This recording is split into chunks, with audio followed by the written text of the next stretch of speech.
माननीय मोदीजींनी संविधान संशोधन केलं आणि पहिल्यांदा भारताच्या संविधानामध्ये महिलांना 33% आरक्षण देण्याचा निर्णय हा माननीय मोदीजींनी घेतला। आता काही बोलघेवडे लोक 2023चं माझं ट्विट दाखवतात आणि म्हणतात 2023 मध्ये जर महिला आरक्षण मिळालं होतं तर मग आता पुन्हा बिल आणण्याची आवश्यकता काय होती।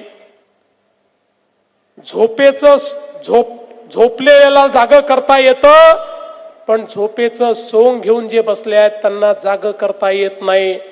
हे झोपेचं सोंग घेऊन बसलेले जे काही लांडगे आहेत, ज्यांना या ठिकाणी महिलांचं आरक्षण नको आहे, त्यांना हे माहिती आहे अरे 2023 साली महिला आरक्षणाचं विधेयक आलं, त्यावेळी त्यांना हे माहिती होतं की एनडीएकडे 2/3 मेजॉरिटी आहे, आपण मत दिलं नाही तरीही बिल पास होणार।